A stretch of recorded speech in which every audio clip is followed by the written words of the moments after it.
মোটা মোটা মোটা শুনতে শুনতে কানটা জ্বালাবালো হয়ে গেল। আমি এমনিই খাই। আচ্ছা আমি মোটা তো অন্যদের কি সমস্যা? আমি বাপের হোটেলে খাইয়া মোটা হয়েছি, কারো কোনো সমস্যা আছে? ফুকি আর কিছু লাগবো?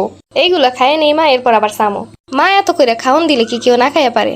যারা বলেন না মোটা হয় কেমনে, ভাই আমাদের সুখ শান্তি বেশি, এর জন্য আমরা মোটা হই। আমাগো বাসায় এত খাওন থাকে যে খাইতে খাইতে শেষই করতে পারি না। আর মোটা তো হয় মানুষ সুখে।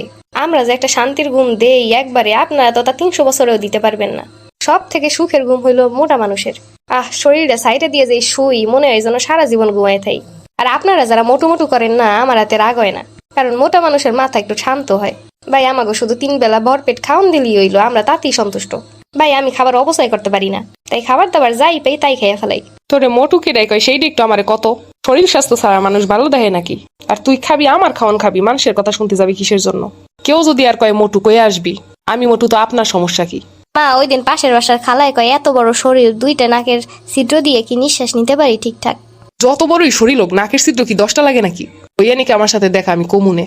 পাশের বাড়ির সাব্বির কয় দাঁড়াই থাইস না, সইলা যা হাইটা, তোরে কোনো রিক্সালাই নিত না। রিক্সাওয়ালা কি মাগনা নিব নাকি টাকা দিয়ে নিব? ওর সমস্যা কি? তুই কিছু কইয়া দিতে পারিস না? না মাথা কিছু কই না, আমার শরীরে যদি আমার নজর লাগে। যে যাই হোক শরীরটা আমার খুব যত্নের। তো মানুষ আছে আইসা বলে শরীরটা একটু কমাও। আচ্ছা আপনারা 10 কেজি কমাইয়া দেখেন। আমার শরীরে তো আমার সমস্যা হইতেছে না, আপনার সমস্যা আপনি 10 কেজি কমান। মোটা হওয়ার উপকারিতার অভাব নাই। আমরা কোনো ড্রেস কিনলে কাপড় ফালানো যায় না, এমনকি কেনা ড্রেস কিনলেও আর চাপানো লাগে না। আমাদের সাথে মানুষ ঝগড়া করতে আসলেও ভয় পায়। কোনো গাড়িতে উঠলে চাপাই চোপাই আমাদের ঢুকাইতে পারে না যদি বেশি জায়গা না থাকে।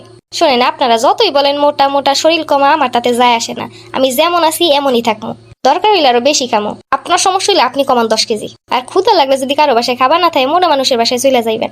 মোটা মানুষরা সব কষ্ট সহ্য করতে পারে, খাওয়ানোর কষ্ট সহ্য করতে পারে না, তাই তাদের বাসায় সবসময় খাবার ভরপুর থাকে।